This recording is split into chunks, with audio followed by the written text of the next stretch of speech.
हर्षू 2 मिनिटं ये.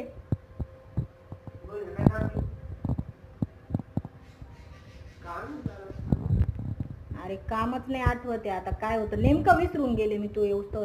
आज एक काम कर ना तोपर्यंत थोडं डांगर कापून दे ना मला. हा नीट काप बारीक काप. आठवलं का? नाही अजून थांब. झालं आता आठवलं. नाही ना थोड्या मिरच्या कापून देतो का? आठवलं आता. थांब ना नुसतं आठवलं करते मी विसरते ना. मिरच्या पण आठवलं. नाही रे एक काम कर ना 2 मिनिटं तेवढे भांडे घासून दे मग आठवण मला. आठवते आता. नाही ना अजून. आठवलं. अरे नाही बाबा जाऊ दे आता थोड्या वेळाने आठवल्यावर बोलवते तुला. काय